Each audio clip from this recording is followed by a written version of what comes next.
Good Morning Business, le grand entretien. Il est 8h19 sur BFM Business et sur RMC Découverte. Et le grand entretien aujourd'hui, c'est avec Yann Vincent. Bonjour, directeur général d'ACC. C'était un autre coup de tonnerre économique il y a une dizaine de jours. ACC, l'Airbus des batteries, a annoncé suspendre la construction de ses usines en Allemagne et en Italie. ACC, Automotive Sales Company, c'est la co-entreprise entre Stellantis, Mercedes-Benz et Total Energy. Les deux usines, elles devaient être construites sur des sites d'Opel et de Fiat d'ici 2025 et 2026. Vous avez clairement expliqué que c'était un pas en arrière pour mieux revenir. Expliquez-nous. En fait, le constat que nous faisons est un constat extrêmement simple. C'est que le marché du véhicule électrique, qui est en croissance, a vu dernièrement sa croissance se réduire de manière significative. Et à cela, il y a plusieurs raisons finalement. Il y a les craintes des clients sur les infrastructures. Mais plus fondamentalement, il y a le fait qu'ils trouvent que les véhicules sont trop chers. Les véhicules électriques sont trop chers. Et par conséquent, nous devons œuvrer, de la même manière que les constructeurs automobiles, pour faire en sorte que le prix de ces véhicules électriques baisse. Et une des manières de faire baisser le prix de ces véhicules électriques, c'est avec une batterie qui soit moins chère.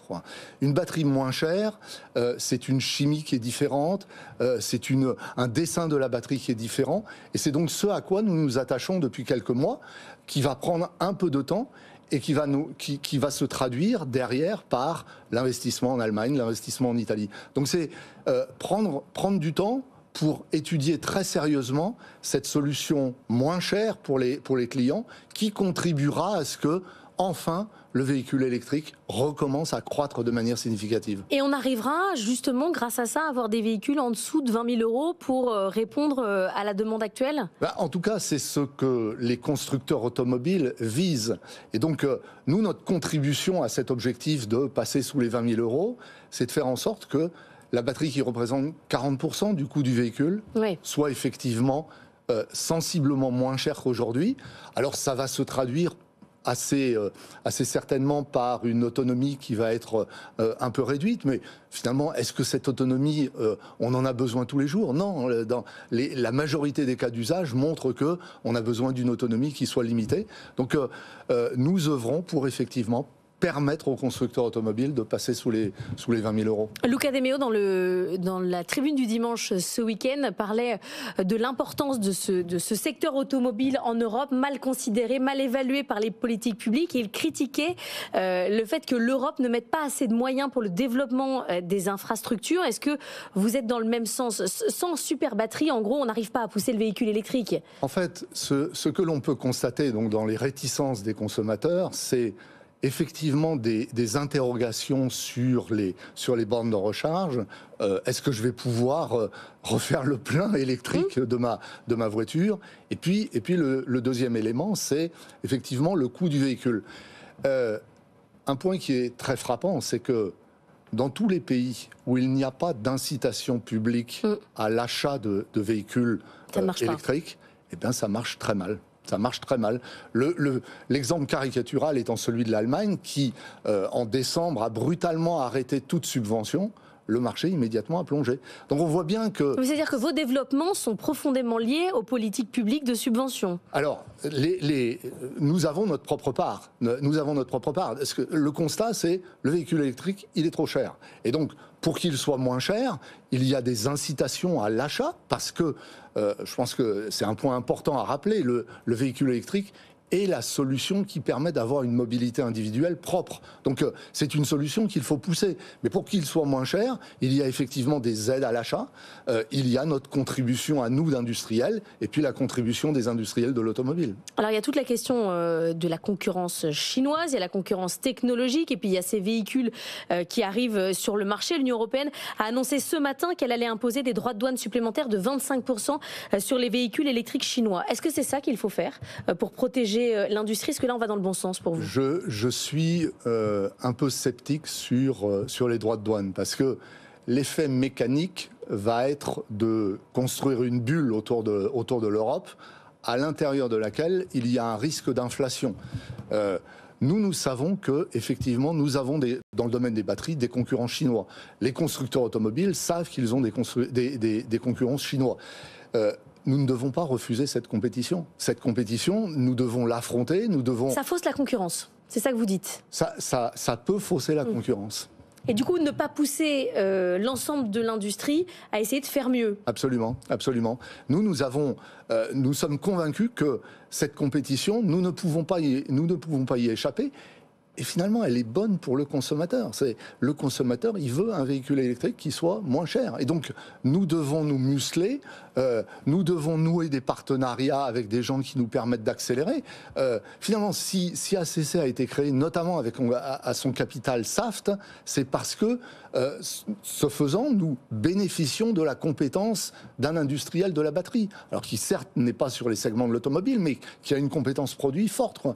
Et au travers de ces partenariats, au travers de ces supports, eh bien, nous affrontons la compétition. Stellantis a déjà des associations avec des Chinois. Est-ce que là aussi, il faut faire rentrer dans ACC directement un spécialiste des batteries chinoises? Alors, Stellantis a effectivement des partenariats qui vont au-delà d'ACC.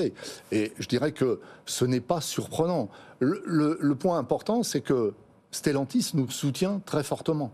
Je dirais que la meilleure démonstration, c'était encore les visites récentes de son patron Carlos Tavares, de l'ensemble du conseil d'administration de Stellantis qui sont venus dans notre usine des Hauts-de-France pour confirmer leur soutien. Pour autant, Stellantis, c'est 14 marques. Il n'est pas étonnant que, effectivement, ils aient plusieurs partenariats, qu'ils cherchent à diversifier leur sourcing. C'est une gestion pragmatique du risque, en fait. Alors, les syndicats italiens, évidemment, râlent sur le fait que l'usine est arrêtée. Qu'est-ce que vous pouvez dire en termes de calendrier? Quand est-ce que vous serez prêt? En fait, nous n'avons pas abandonné le projet italien. Nous l'avons mis en pause pour étudier très sérieusement cet outil. Ce que nous visons, c'est que début de l'année prochaine, nous soyons en mesure d'avoir une solution technique, donc des investissements qui pourraient être réalisés. Et donc, nous visons réappuyer sur le bouton de la construction début de l'année prochaine. Un point qui est important, c'est que ce sont des investissements qui sont considérables. L'usine que l'on a construite dans le Nord et qui est en train de monter en cadence, c'est un peu moins d'1 milliard d'euros. Et nous sommes en train de construire la deuxième juste à côté. Celle en Italie coûtera la même chose. En Allemagne, c'est la même chose. Et donc, il n'est pas anormal, je dirais que c'est même de la bonne gestion, de la prudence, de faire attention à ce que l'on investit et d'être sûr que l'on investit dans la bonne technologie. Est-ce que vous êtes inquiet pour le futur de la politique industrielle française et européenne au vu de l'instabilité politique en France? Alors, moi, ce que j'entends, c'est qu'il y a eu beaucoup de débats autour de la place du véhicule électrique. Oui. Bon, ce qui est certain, c'est que le véhicule électrique, c'est la solution à permettant une mobilité individuelle propre. Toutes les autres solutions sont soit moins efficientes, soit beaucoup plus coûteuses. Et donc, je suis convaincu de cette réalité.